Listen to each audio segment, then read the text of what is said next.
to order the CAMPO meeting for Wednesday, October 13th, 2021.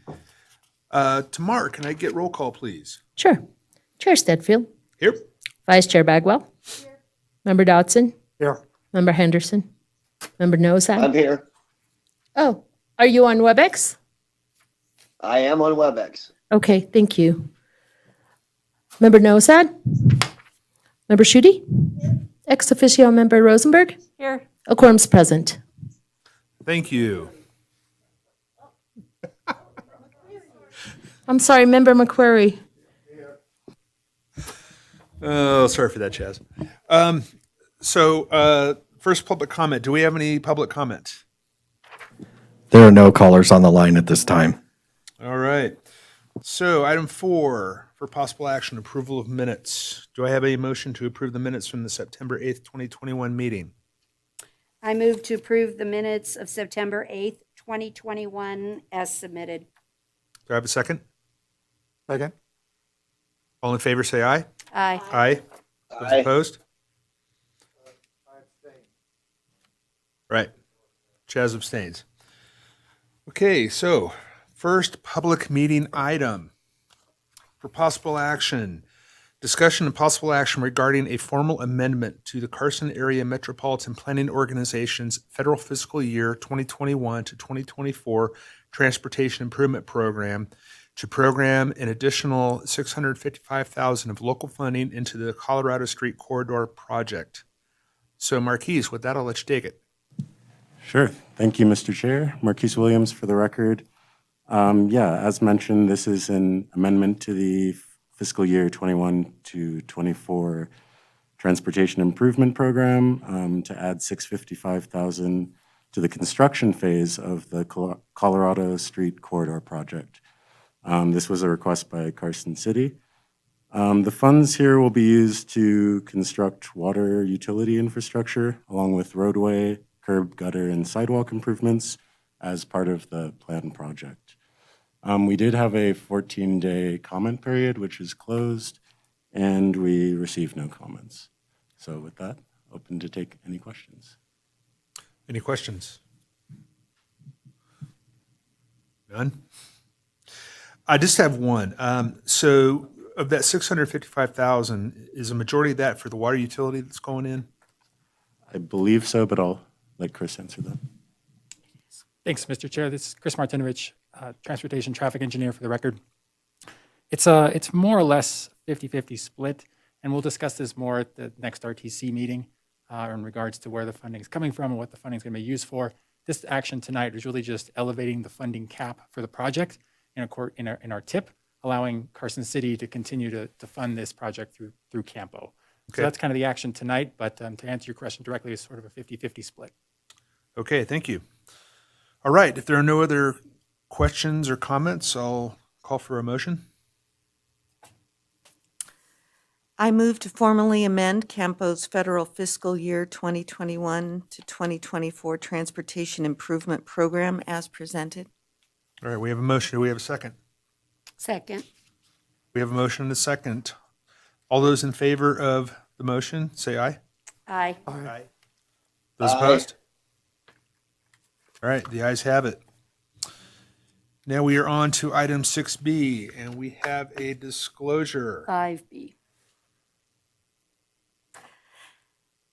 NRS 281A.420 requires me to disclose conflicts of interest and abstain from voting when I have a disqualifying conflict. My nephew is Chris Martinovich, who is employed by Carson City and will be presenting this item. Chris and I are not receiving compensation of any kind directly related to this item or project and are not affected by this item differently from any other resident of Carson City. NRS 281A.420 only requires abstention in clear cases, and I do not believe that the independence of my judgment is materially affected by my familiar relationship. Therefore, I do not have a disqualifying conflict and will be voting on this matter. Thank you, Commissioner Schutte. Okay, so For possible action, discussion and possible action regarding proposed performance targets for federal fiscal year 2022 for the capital assets CAMPO uses to provide public transit services as required by the Federal Transit Administration. With that, Chris? Sure. Thank you, Mr. Chair. A couple of items. I just want to kind of give a highlight of the TAM process here. So the Federal Transit Administration, or FTA, requires establishment of transit asset management, or TAM, performance target requirements. CAMPO has an adopted 3-year TAM plan, which was adopted in October of 2018. And so tonight we're establishing federal fiscal year 2022 TAM targets in accordance with that adopted TAM plan. Target setting is required every year and must be reported to the FTA by the end of October. Staff present these targets for approval to CAMPO annually, and we report them as part of the National Transit Database. TAM targets for JAC are basically set up based on 3 asset classes, and I'll refer you to the staff report for those asset classes specifics. But in general, there's a revenue rolling stock asset class, which includes our buses, cutaway vehicles, and our minivan. It includes our equipment assets, which is our Ford non-revenue, which is our Ford SUV Explorer, and 2 facilities assets, which is a portion of our fleet maintenance facility, as well as our JAC operations and administration building. Those are our 2 assets there. So the targets for each asset are shown in the staff report and are for approval by CAMPO tonight. Upon approval, we will submit these targets to the FTA. Just as a reminder, there is no fiscal implication for meeting or not meeting these particular targets, and they're only required to be established and reported to the FTA annually. TAM targets themselves are set based on a variety of factors, including the FTA's default useful life benchmark for each type of rolling stock. And so essentially what that means is we compare the number of years the vehicle has been in service for JAC or non-revenue service in the case for our Ford SUV Explorer, compared against FTA's default useful life benchmark to determine if the vehicle is eligible for replacement. In essence, once the vehicle has reached its FTA default useful life benchmark, we can replace the vehicle using federal dollars. This is the same methodology that's been used in prior years, and so we're just continuing to do that and move that forward. I'll refer you real quick to Exhibit 1 on packet page 41. This first table on that page shows the table, or shows the elements of the asset classification. The buses, of which we have 8 in the 4th column, titled Number of Assets in Class. We have 8 buses, 6 cutaway, 1 minivan, the 1 SUV sport utility vehicle, and then our 2 facilities, the maintenance facility and the administration building. The performance targets are also shown in this table on the far right-hand column. I will note that all of these targets, vehicle replacements targeted here, have been ordered or delivered. I'm understanding that we received the minivan a short time ago, and it may be in revenue service any day now. So we were already well on our way to meeting these targets. The other buses have been ordered, and we're just waiting for delivery. So with that, I'm happy to answer any other questions in regards to that, but action tonight will allow CAMPO to approve these targets and report them to the FTA by the end of the month. Thank you. Thank you, Chris. Any comments or questions?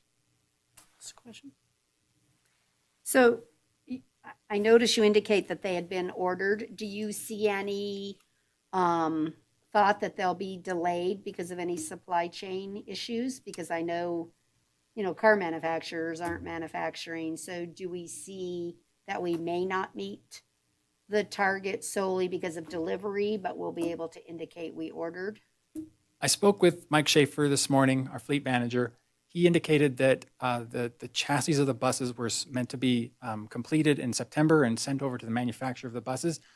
I think we're in pretty good shape here to receive them in the spring timeframe. So at this point, I do not anticipate that we will not receive these targets by the end of the fiscal year. Great, thank you. All right, any more questions? No?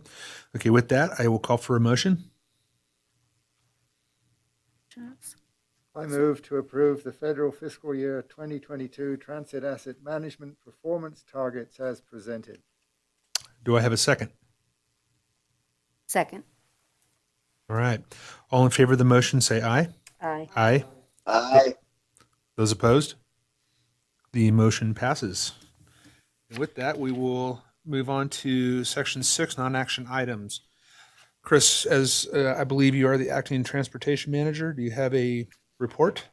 I do. I have a couple of things. I won't take too long. The first thing I wanted to mention was that I wanted to express my appreciation to Dirk Goring and Lucia Maloney for their service to this board.